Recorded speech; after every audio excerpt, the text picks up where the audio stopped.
Baik, akan kita lanjutkan di pertemuan bab 2 ini. Kita akan membahas isu kontemporer. Nah, apa saja di dalam isu kontemporer? Yang pertama adalah korupsi. Kita ketahui korupsi ini adalah pekerjaan yang tidak sesuai dengan hati nurani manusia. Menurut pakar, oleh Porwadarminta dalam Kamus Umum Bahasa Indonesia, korupsi adalah perbuatan yang buruk seperti penggelapan uang, penerimaan uang sogok, dan lain sebagainya. Atau korupsi dapat diartikan sebagai penyelewengan atau penyalahgunaan uang negara atau perusahaan untuk kepentingan pribadi atau orang lain. Kita lihat teori evolusi koruptor. Ketika seseorang akan menjadi pejabat, dia mempunyai cita-cita untuk membela kepentingan masyarakat. Setelah itu, dia akan berkampanye untuk menyatakan dirinya bahwa dia sebagai wakil rakyat demi kemajuan negara. Kita lihat karikatur yang ketiga. Setelah menjadi pejabat negara, ternyata apa yang dikatakannya dia sudah mulai lupa. Setelah dia mendapat proyek, dia sudah memikirkan bagaimana keuntungan untuk pribadinya. Setelah dia dapat keuntungan, dia pergi berjalan-jalan ke luar negeri dan menyimpan uangnya di luar negeri. Inilah model-model orang korupsi yang tidak memikirkan orang lain, hanya memikirkan diri pribadinya sendiri. Yang kedua adalah isu kontemporer tentang narkoba. Narkotika adalah zat atau obat yang berasal dari tanaman atau bukan tanaman, baik sintesis maupun semi-sintesis, yang dapat menyebabkan penurunan atau perubahan kesadaran, hilangnya rasa, mengurangi sampai menghilangkan rasa nyeri, dan dapat menimbulkan ketergantungan. Nah, kalau kita lihat anak-anak ini, dia melakukan penghisapan terhadap lem, menghirup lem, sehingga dia betul-betul menghayati dan pikirannya akan rusak, sarafnya akan rusak. Yang ketiga adalah radikalisme dan terorisme. Terorisme adalah penggunaan kekuatan secara tidak sah untuk mencapai tujuan-tujuan politik. Target dari terorisme ini adalah masyarakat sipil yang tidak bersalah atau berdosa. Unsur utama terorisme itu adalah penggunaan kekerasan. Yang keempat adalah money laundry.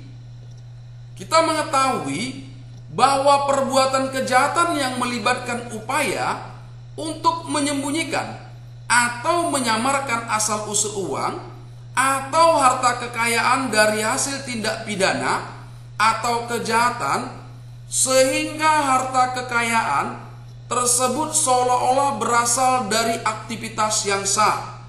Misalnya, uang hasil dari usaha yang ilegal, korupsi, penyuapan, narkotika, prostitusi, penyeludupan, dan perjudian. Yang kelima adalah isunya proxy war. Proxy war adalah konfrontasi antar dua kekuatan besar dengan menggunakan pemain pengganti untuk menghindari konfrontasi secara langsung dengan alasan mengurangi resiko konflik langsung yang berisiko pada kehancuran fatal. Biasanya ini menggunakan pihak ketiga. Kita tidak tahu siapa musuh kita, tidak terdeteksi, dan kita tidak tahu siapa lawan kita. Yang keenam adalah mass communication. Ya, di dalam mass communication itu terdapat salah satunya adalah cybercrime, yang merupakan bentuk kejahatan yang terjadi dan beroperasi di dunia maya dengan menggunakan komputer, jaringan komputer, dan internet. Jenis-jenis cybercrime mungkin kita tahu: penyebaran virus, hacking dan cracker, cyber terrorism, dan lain sebagainya. Nah, di bab 3 kita memasuki tentang teknik analisis. Berbagai alat ragam analisis isu. Yang pertama kita kenal ada namanya SWOT, Strength, Weakness, Opportunity, Threat. Ini digunakan adalah alat analisis keadaan lingkungan internal dan eksternal. Yang kedua, alat analisis APKL, alat analisis pemilihan prioritas masalah. Yang ketiga adalah alat analisis USG, alat analisis pemilihan prioritas masalah. Yang keempat adalah fishbone diagram. Ini adalah konsep analisis sebab akibat. Yang kelima adalah causal atau mind map, atau alat analisis pemetaan masalah. Nah, kita lihat teknik tapisan isu. Menetapkan isu aktual dengan teknik APKL. Apa itu A-nya? A-nya adalah aktual.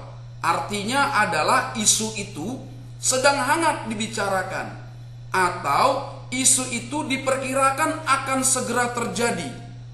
Yang kedua adalah P.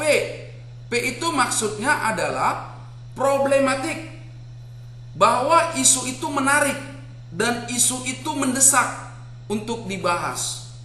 Yang ketiga adalah K. Kelayak. Artinya isu ini menyangkut hajat hidup orang banyak, sehingga wajar dia untuk diangkat. Yang keempat adalah L. Layak. Isu ini adalah pantas atau realistis atau sesuai dengan kewenangan untuk diangkat menjadi isu. Nah, bagaimana cara memvalidasi isu aktual? Kita menggunakan namanya teknik USG. U artinya urgensi, artinya adalah tingkat urgensitasnya masalahnya tinggi. Yang kedua adalah seriousness, adalah tingkat keseriusan masalahnya tinggi. Dan yang ketiga adalah G, growth, tingkat pertumbuhan masalahnya juga tinggi. Sehingga inilah cara kita memvalidasi isu aktual dengan teknik USG. Nah, bagaimana cara meranking tingkat permasalahan? Kita menggunakan yang namanya skala Likert 1 sampai 5. Yang pertama 1 itu kita buat tidak sama sekali, yang kedua kurang sama sekali, yang ketiga cukup sama sekali, yang keempat adalah sama sekali, yang kelima adalah sangat sama sekali. Nah, ini contoh identifikasi isu ya yang kita buat menjadi 5. Yang pertama adalah belum standarisasinya penilaian vendor asesmen kompetensi pegawai di lingkungan Kementerian Perindustrian. Yang kedua, belum maksimalnya pemberian feedback asesmen pegawai oleh asesor atau profesional. Yang ketiga, minimnya tindak lanjut asesmen kompetensi yang sesuai dengan analisis kebutuhan diklat di lingkungan unit kerja. Yang keempat adalah pemetaan rangkaian pelatihan non-struktural dan perkembangan asesmen masih manual. Yang kelima adalah seluruh asesmen yang sudah pernah dilakukan belum diinput di SIPEGI. Dari kelima isu ini, kita menggunakan tadi yang namanya APKL. Nah, setelah kita APKL, kita ranking dia tadi dengan menggunakan skala Likert. Nah, nilai ranking yang paling tinggi setelah kita ranking, maka nilai yang paling ranking tinggi adalah pemetaan rangkaian pelatihan non struktural dan perkembangan asesmen masih manual. Poinnya adalah 18. Yang kedua adalah minimnya tindak lanjut asesmen kompetensi berupa pelatihan workshop yang sesuai dengan analisis kebutuhan diklat di unit-unit kerja Kementerian Perindustrian.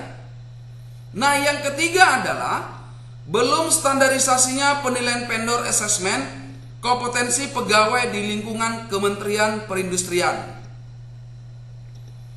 Nah, hasil yang ketiga ini kita persingkat lagi dia menjadi USG, sehingga hasil dari totalnya yang menjadi isunya adalah yang terbanyak, yaitu pemetaan rangkaian pelatihan non-struktural dan perkembangan asesmen masih manual dengan skor 14.